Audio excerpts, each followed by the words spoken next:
Okay, so in this video, I'm going to show you how to use your stencils to create a sheet of experimental spray painting. As you will see here, we've got one stencil, which is the one where it's a negative space stencil, which of course, when you spray through it, it becomes a positive image. And then we have the positive ones, which become a negative image when you spray them.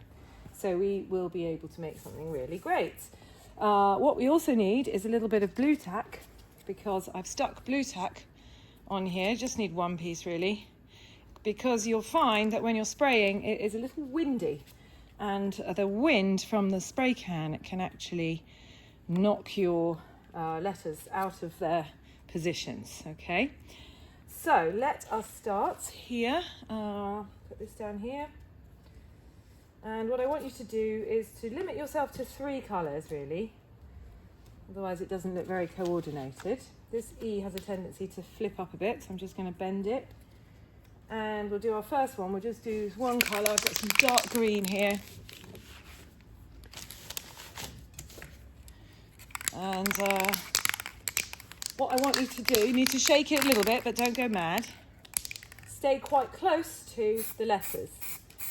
And what you're going to do is just several little bursts. I don't want to hear anyone spraying and spraying and spraying and spraying for ages and ages and ages, because that's a little bit wasteful.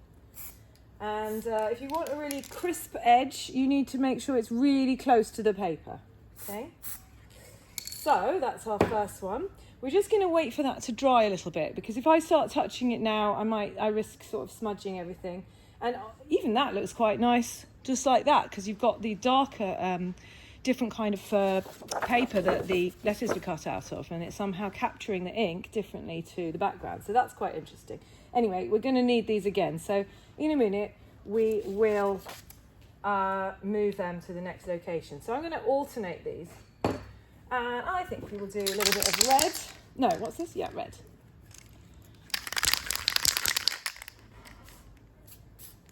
And you'll find that actually it comes out in some really nice splatters. You might want to keep it very sort of thin splatters. So that's great. We can easily move that one. So now you see I have positive. I might do another one here. So I'm alternating, but this time in a different colour. So I'm going to have, actually I'm going to do, I'll do yellow. So I would like you to do something similar. Work quite fast, share the paints. Actually, you know what? I'm going to do, that's not really bright enough for me. It doesn't really have enough contrast, because yellow doesn't stand out against white very much. So I am going to do another colour instead, but I'm going to overlay this again, but rather than lining it up precisely, I'm going to offset it, which is what I did in this one. You can see I originally did yellow, and then I moved it along and did blue. And of course, yellow and blue makes green.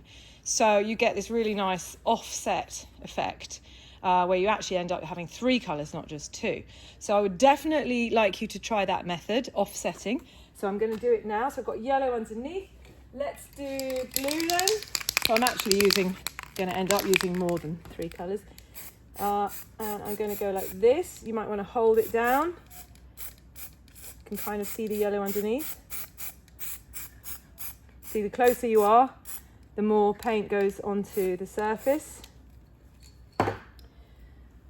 And lift it up very carefully, like that. You see, I went a little bit too close there, which is why this blob is visible there. But we're not going to worry too much about that. Okay, so the next thing I need to do, I'm probably ready to move my... can you see? Yes, you can. Move my positive letters. Now, where was the blue tack on this one? Okay, it was around here. And I'm going to lift it up very carefully. Sometimes your blue tack will stick to the paper. Just peel it off. Try and keep your letters lined up.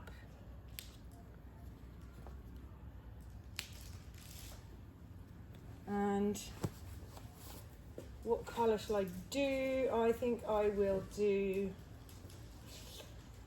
I'm going to do yellow, and then I'm going to do a blended offset one with the red and see if that creates orange. Now, I would always do the lighter colour first.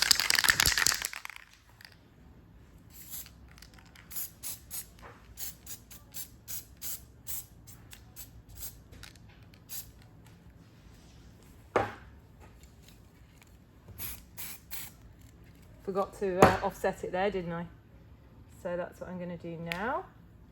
See, nice clean image. I like the way it's kind of fading off there. So you can control what it looks like. Just if your fingers do get spray paint on them, just wipe them on your apron, which you should be wearing. Sometimes this blue tack has been used a few times, so it's not so sticky. I'm just offsetting. So I was going to do yellow.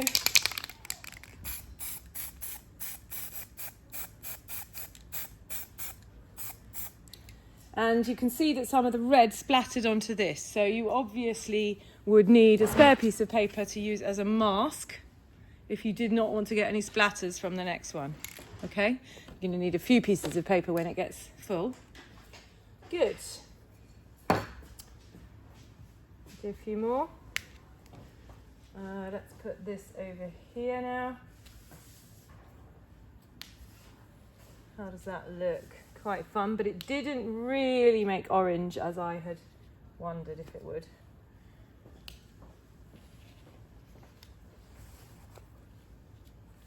Is that straight? Oh, that's straight enough. Okay, so I want to remember to use a mask, and I am going to spray blue.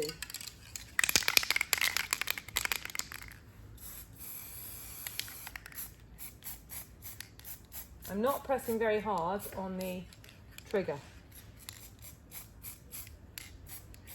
Now I'm going to do something else here, which is actually to spray this whole area lightly, so that I will then, in a minute, do something else. So before I take those away, I'm going to go back onto here. And I am going to use the dark green, and I'm also going to get a mask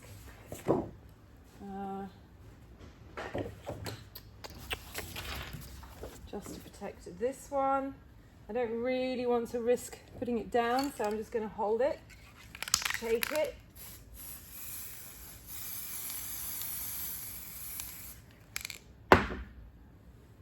and lift that one up. So we've got that on a blue background, and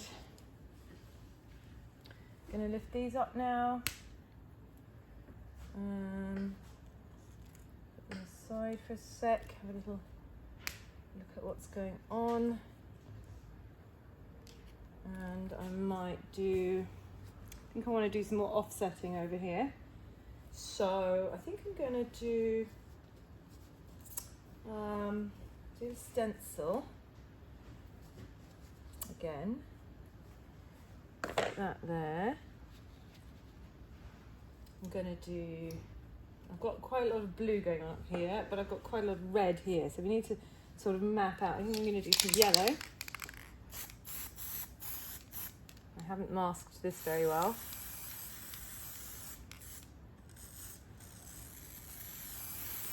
I kind of do a lot of yellow because otherwise it's not very strong.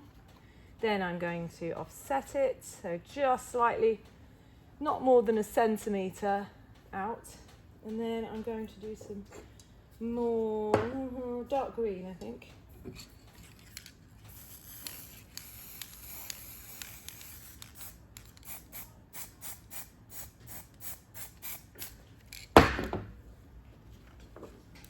Okay, so you can see that this is how those old army signs were done in the olden days, in the First World War, I think, and the Second World War, definitely. You might recognise this is how they did it. Okay, then I'm going to go up. Actually, I'm going to put some red down here.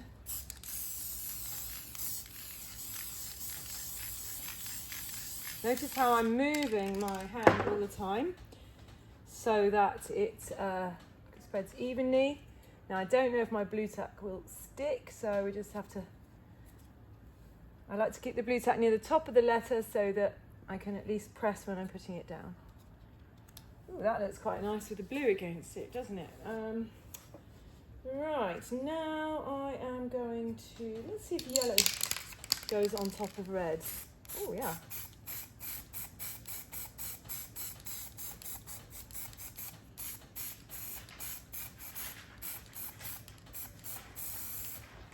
Is it showing? So of course these are soaking now. Just have to be really careful. Ah, that's interesting. So what's happening now is whilst that yellow has worked, this yellow has really kind of faded since we sprayed. So what I'm going to do is put that one back to mask it, and I'm going to try a darker colour. This is all experimentation and observation to see what works and what doesn't.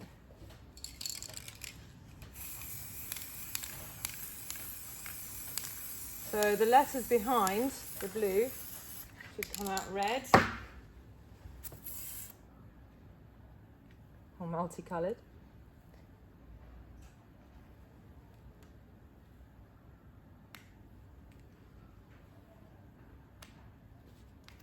Okay.